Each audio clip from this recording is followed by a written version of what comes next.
Em 2020, o mundo foi surpreendido por um vírus de nome novo coronavírus, que provocava uma doença chamada Covid-19.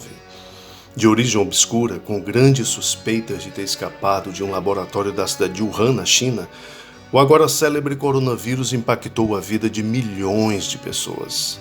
A China foi acusada de displicência e até de ter usado o vírus como arma biológica, já que foi o único país do mundo que se beneficiou comercialmente dele. Ao redor do planeta, praticamente todas as nações entraram em recessão econômica enquanto a China voava. Pandemias não são novidade, mas a forma com que essa pandemia do novo coronavírus foi combatida entrou para a história, e não de forma positiva.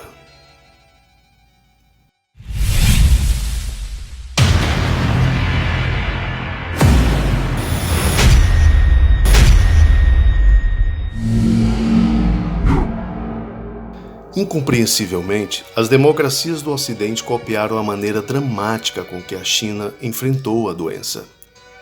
Tanques nas ruas, homens armados vestidos com roupas de laboratório dos pés à cabeça numa espécie de escafandro branco, comércio fechado, pessoas impedidas de saírem de casa e o uso obrigatório de máscaras como nunca se viu antes.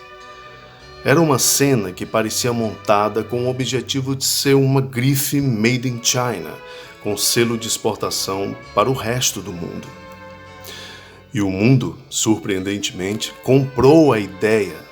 Por se tratar de uma ditadura comunista, nada que venha da China é transparente em termos de notícias, pois há censura em todas as áreas da comunicação. Todas as etapas da vida são controladas pelo Partido Comunista Chinês. Assim, o comportamento das autoridades ocidentais em imitar os chineses foi algo sem precedentes. O pior, porém, estava por vir. Com o pretexto de ser o vírus mais mortal conhecido, embora seu grau de infecção não fosse dos maiores, os dirigentes ocidentais, para espanto da maioria da população, abriram mão da democracia e passaram a agir como autênticos ditadores chineses ou de qualquer outra estirpe ideológica totalitária. Primeiros ministros, presidentes, governadores e prefeitos implementaram medidas que fariam ruborizar o ditador mais reacionário. O único líder mundial que foi contra medidas ditatoriais foi o presidente do Brasil, Jair Bolsonaro.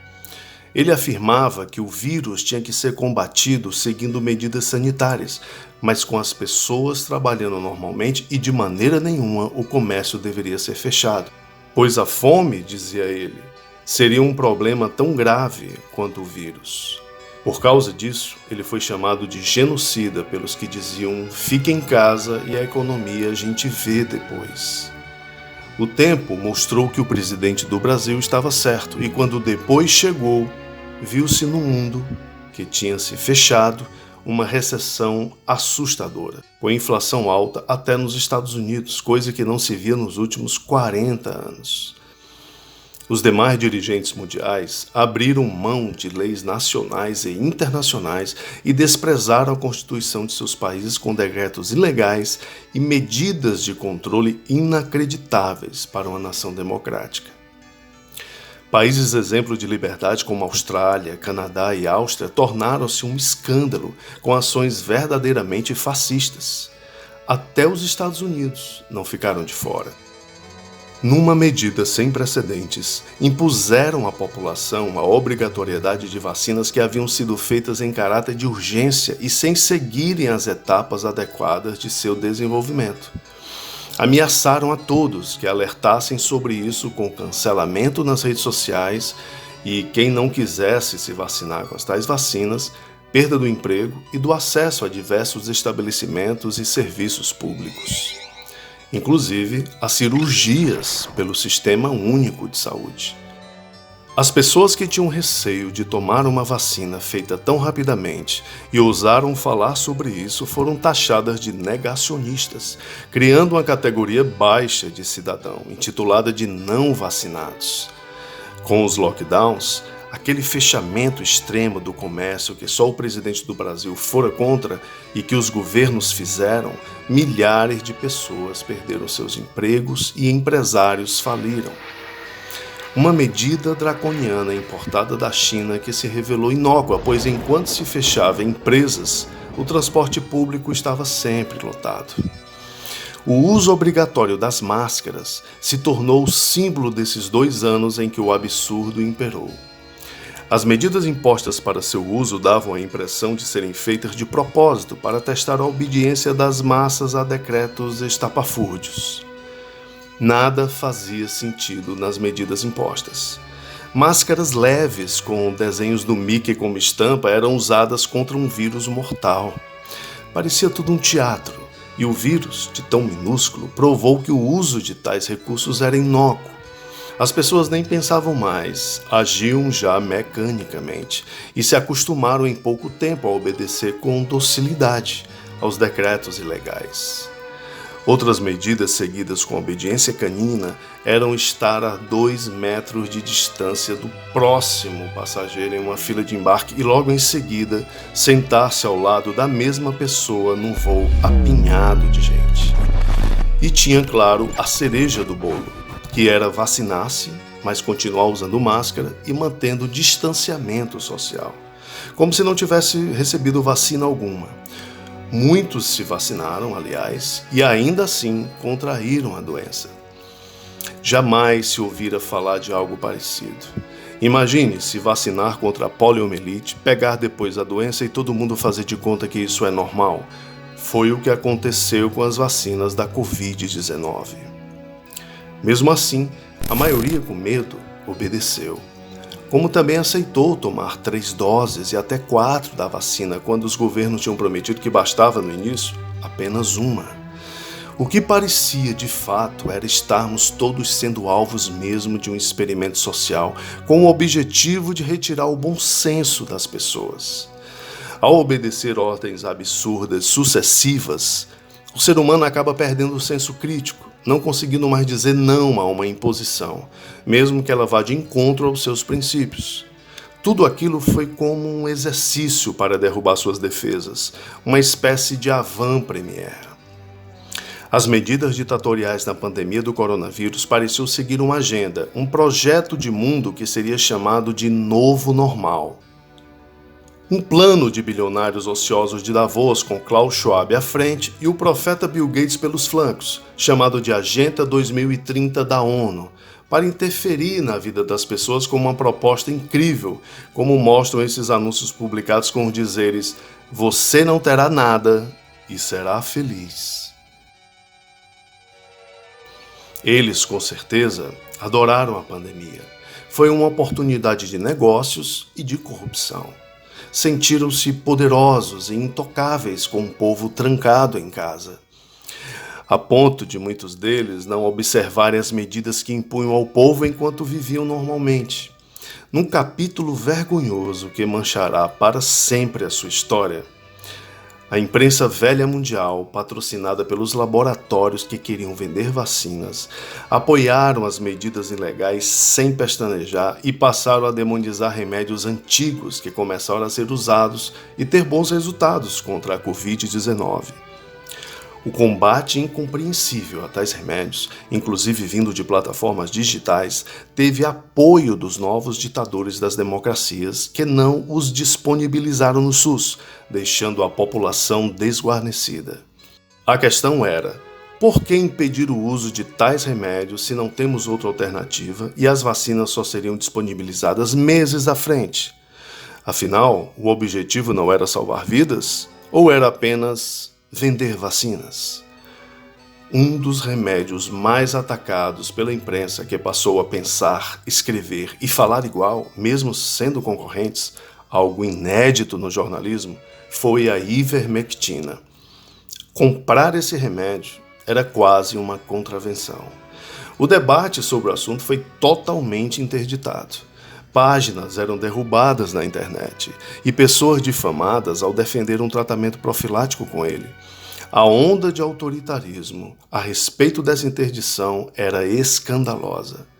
Da noite para o dia, cidadãos europeus e americanos de repúblicas e monarquias democráticas viram seus países se tornarem verdadeiras ditaduras sanitárias nunca antes vistas.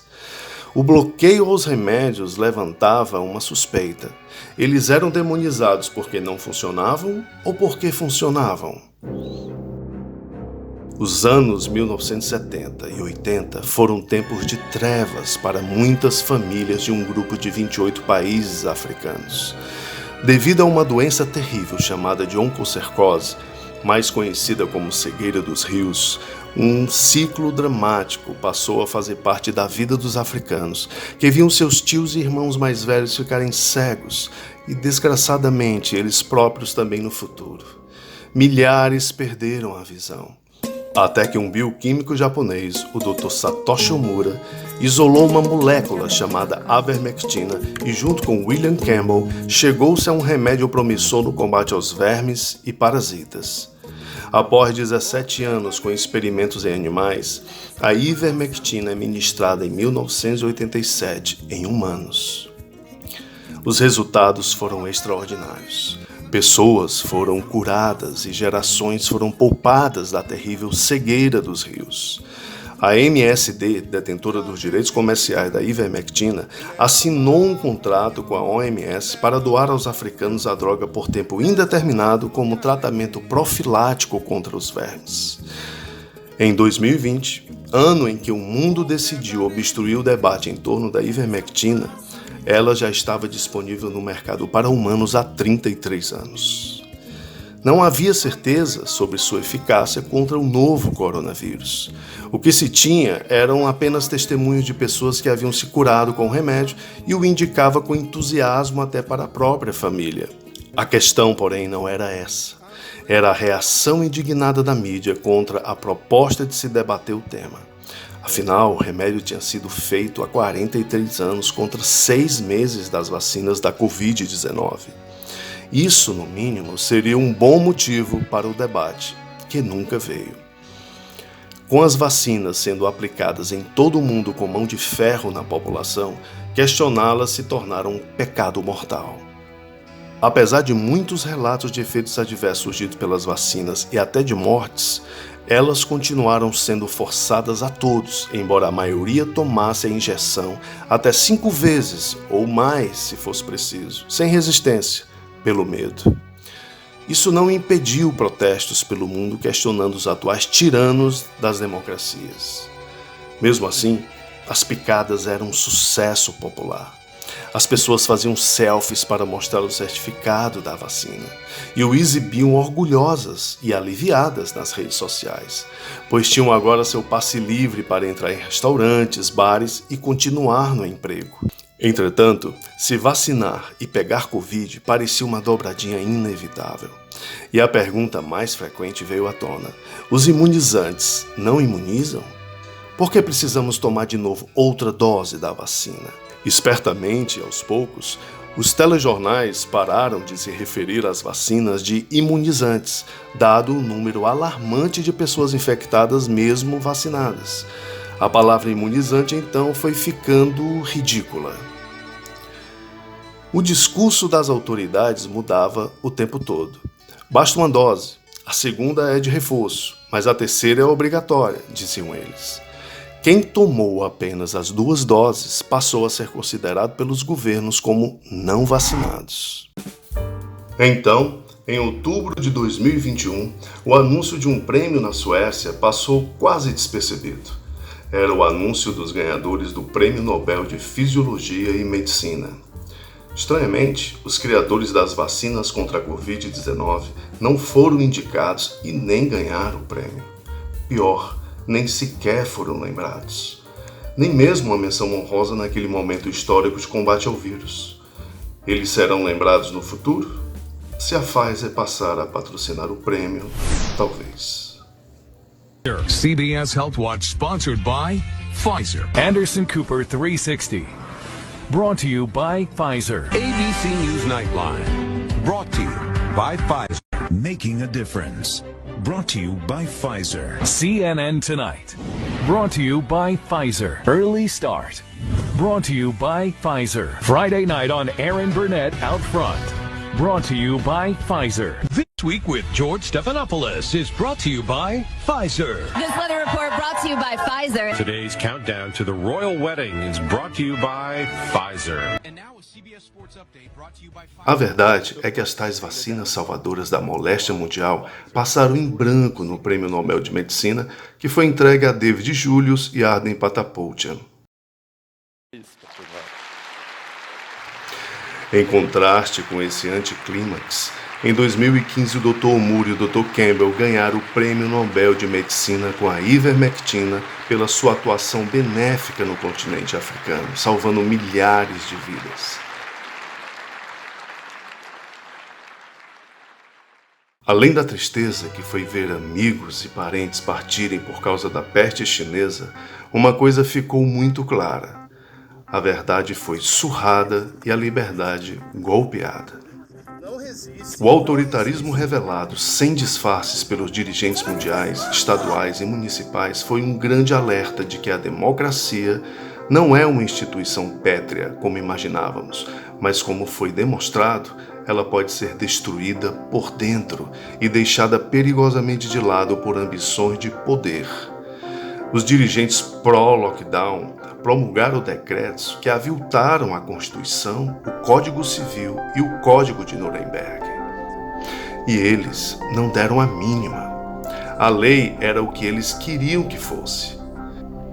Se vier outra pandemia, eles vão fazer tudo novamente e, creia, ainda pior.